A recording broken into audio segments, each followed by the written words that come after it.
Good morning, everybody. Each week we try to bring you a message from Jesus. We do our best to bring you his messages. And I want to thank all of you that take time to listen to them. And I especially want to thank all of you that help us reach more people. That's the whole idea of what we do. So our Father is here. Let us see what message he has for us today. Good morning, everyone. Yes, I do try to come to you as much as I can. This is the second time this week that I've talked to you. I brought you a special message Sunday morning, and I truly hope that many of you took time to listen to it. I'm trying to accomplish something. I'm trying to have all of you believe in me, have faith that I exist, and to help others. I told you Sunday morning that how much I loved even those that hated me.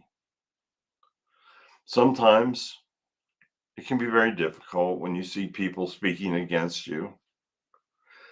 Maybe many of you are having the same problem. There's people speaking against you. I know if you're trying to spread my words that there are those that don't believe. I know that there are those that are probably making fun of you, speaking against you. As I've told you many times, when I walked the earth, there were many that spoke against me. There were many that threw stones at me. There were many that spit upon me.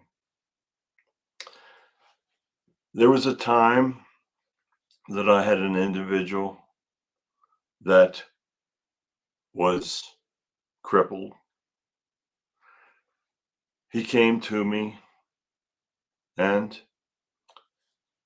he was swearing about the fact that he was crippled and he couldn't walk and that the whole world was against him and he had to beg for his living. Well, I healed him. He had not come to me for help. He was just a miserable individual, so I did what I could do for him.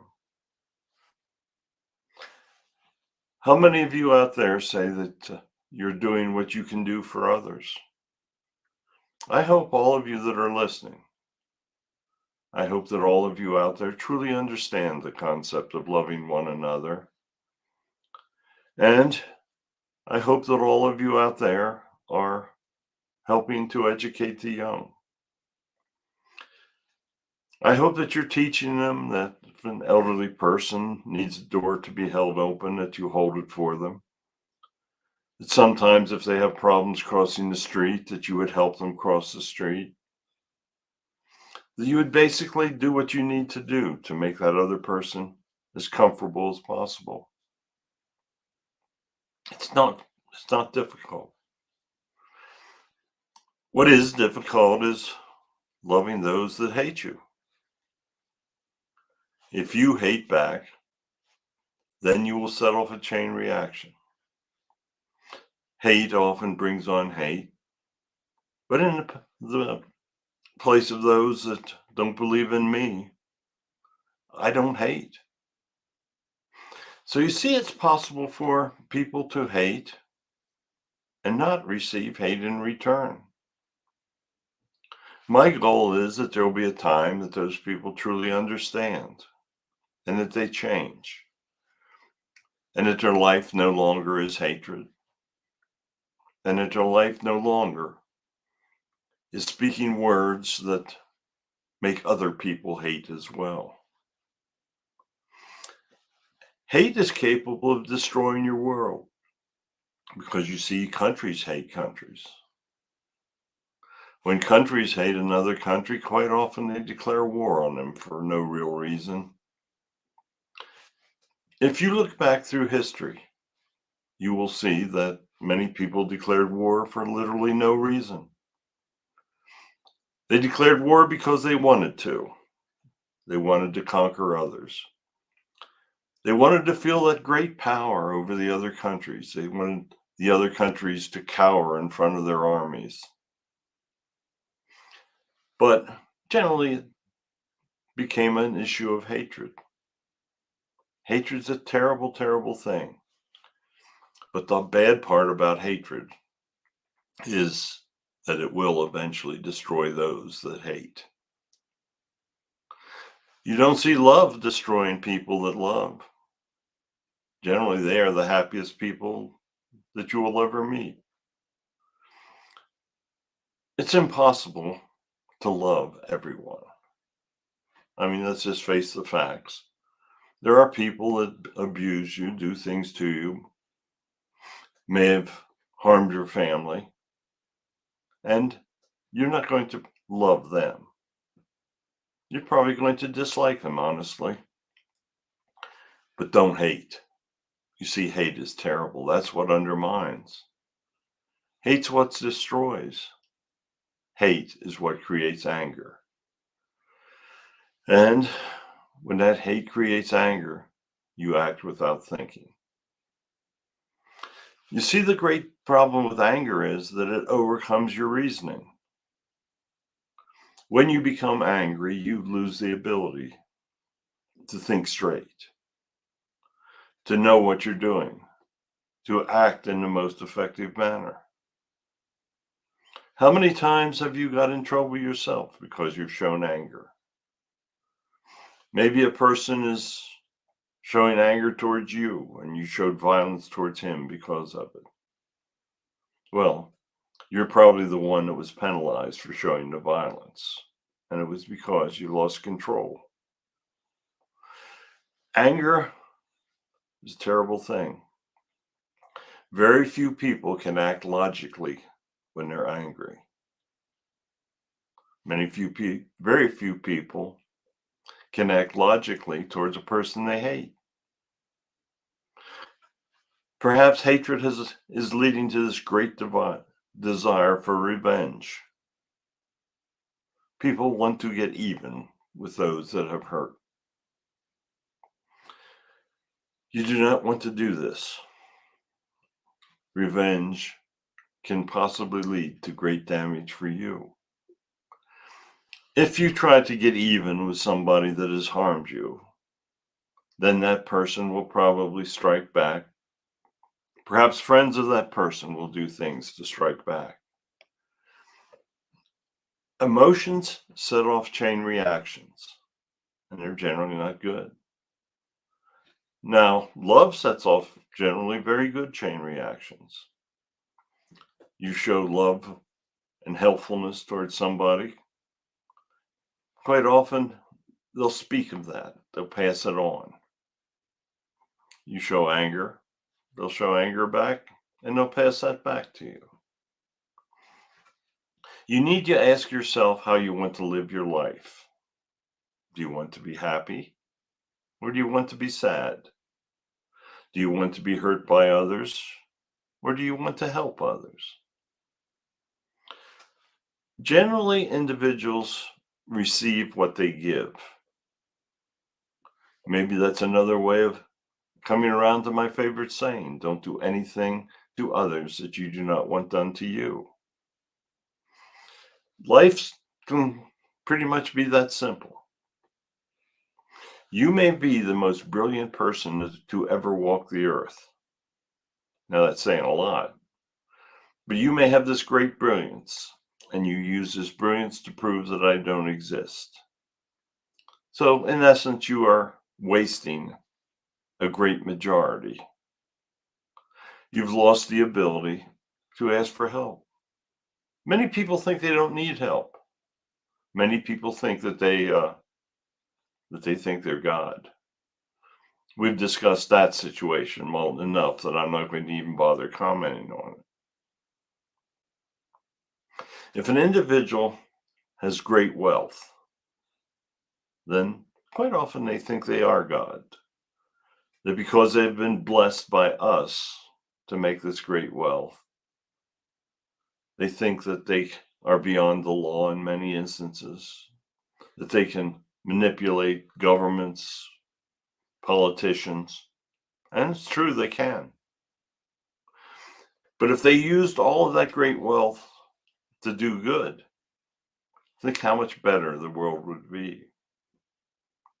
There are people that have billions and billions of dollars or euros or whatever your currency is, and they use it to go out and show the world how much money they have these wonderful mansions, live extravagantly, get in the newspaper because your lifestyle is so extravagant that you can invite thousands of people to your birthday party. Do you really think that that is going to help you when you return home? If you cannot answer that, I can for you. It's not. I want people to get along, to coexist, to love. I want everyone to be happy. I don't want people to be sad.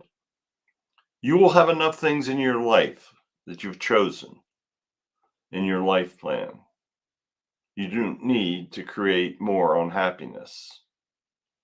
You will have grief. I've talked to you this many times. The generational system that I've devised creates grief. You watch your grandparents pass. Most watch their parents eventually pass. Sometimes they suffer this incredible grief of watching a child pass. That is the ultimate grief. Watching loved ones go from this earth brings you grief. Even though you truly understand that they're going to a better place, which they are, because heaven is a far better place. Even though they are going to this incredible place, you grieve because you are not able to be with them any longer. They are gone from your dimension. In reality, they're still very close to you, just simply in another dimension. But you will grieve. That is part of the human experience. As you grow old, your body will deteriorate. That is so you are preparing to come over to heaven and start your new life. Nothing you can do about the aging process. Many people try. Many people spend great amounts of money buying supplements that will stop the aging process. I have advice for you. Save your money. Because there's nothing going to stop it. Because I want you to return to heaven. I want a life plan to have a specified time. I want you to have learned multiple lessons. And I want you to actually have failed in certain lessons so that you can learn from it. Many of the greatest people that ever walked the earth failed. Everyone fails. That's part of life. What you do after you fail, that's the important part. I want you to pick yourself up and start over. I want you to do good after you have failed. Many of the greatest people on this earth have done the greatest acts after failure. Many of the people that have made the great fortunes that have been used to help others have failed many times in their lives. If you're a scientist, you're going to know failure. Many of the experience that you do will not be considered as what you wanted it to be. But the great scientists have persevered through their failures and they've developed these incredible drugs. Jonas Salk didn't cure polio the first time. He worked at it. He did not let failure stop him. And because of it, he has saved the lives of millions and millions of people because polio is not any longer a major threat. It's the same with people that have created antibiotics.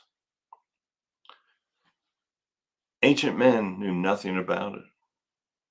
If they got a wound that got infected, they died from it. Today, oh yeah, there are antibiotics that don't help anymore because they've been abused. But generally, people have a pretty good chance of living until their time of passing truly comes. Doctors today can work miracles. They can replace hearts. They can replace many things. But you see, there's still going to be a time of passing. A rich person may say, oh, I can pay for the heart transplants. Maybe I'll have 5 or 6 of them. Well, good luck with that, too. Your time of passing will come like anyone else's. The only way that you can access heaven, that you can get to it, is to die. All things die. Animals die. Plants, trees, everything dies. Everything has a time of life. Everything must take advantage of the time. Take, for instance, a flower. It has a short period of beauty, and then it dies. Some may come back the next year, but they have their time of life, same as humans. And I want everyone to make the most of the time that you have. I want you to do good in that very, very limited time that you have. Each morning, you do not know whether it is your first day of the rest of your life or the last day of the rest of your life. Because one of these mornings you will get up and you will not see the nightfall. You will see the light. You'll see the light of heaven. You will see the greatest light you will ever see as you return to the dimension of heaven. Many people say that unless you are, shall we say, saved, that you will not go to heaven. Everyone goes to heaven. No man controls whether another makes a decision to go to heaven. There is no church that decides whether you are going to heaven. You are going there. You may not care for the results because you may be judged harshly for the terrible way you lived your life. I do not want this. I want everyone to advance in the realms of my heaven. I want everyone to be able to enjoy all parts of it. I want everyone to reach a point where they have this incredible experience with their soul. You see, it's your soul energy that has eternal life. I've told you that many times. The body that you're so proud of, the only reason that body exists was to hold your soul and to provide you with the ability to learn lessons. Peace, love, to many of you, those are wonderful words. To many of you, they mean nothing. I know the ones that are probably taking time to listen understand love. They understand heaven. They understand living a good life. They understand helping the young to believe in me. There is no greater thing that you can do than to teach the young. Teach them how to thrive, and the act of thriving will take place when they understand and believe in me. Many may think they find happiness in drugs and alcohol and smoking and going to brothels and all of the things that bring them physical sensation. But the sensation you want is the one in your soul, the one that leads you to heaven, the one that truly tells you how to help others. Love one another, be kind, coexist. Don't see skin color, because that doesn't really exist. Everyone is equal. When you return to heaven, you will be an energy.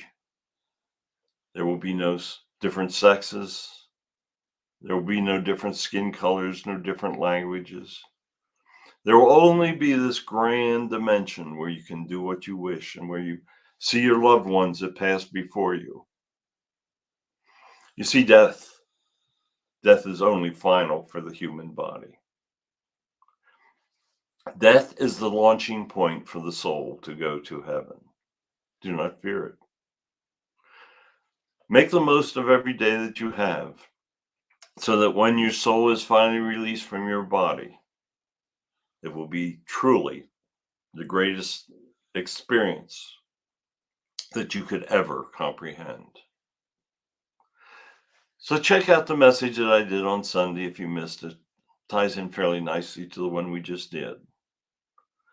We'll be back again next week, and we will speak to you of many of the same things that we spoke to you today. Sometimes humans are slow learners, but I'll keep trying to teach, and I hope there will be many of you that will continue to learn and just simply to love me.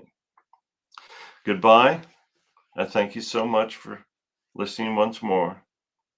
Tell as many people the good news as you can. My light is what will truly lead your path. I bless all of you as always. Goodbye, and we will speak again next week. Another great one. Check out Sunday. Goes nicely with this one. Open your heart and believe. Many of you say I cannot possibly be doing this, but you're not right. You are not correct. These are God's words, and I try to bring to you as best I can. Goodbye, and we will speak again next Wednesday morning.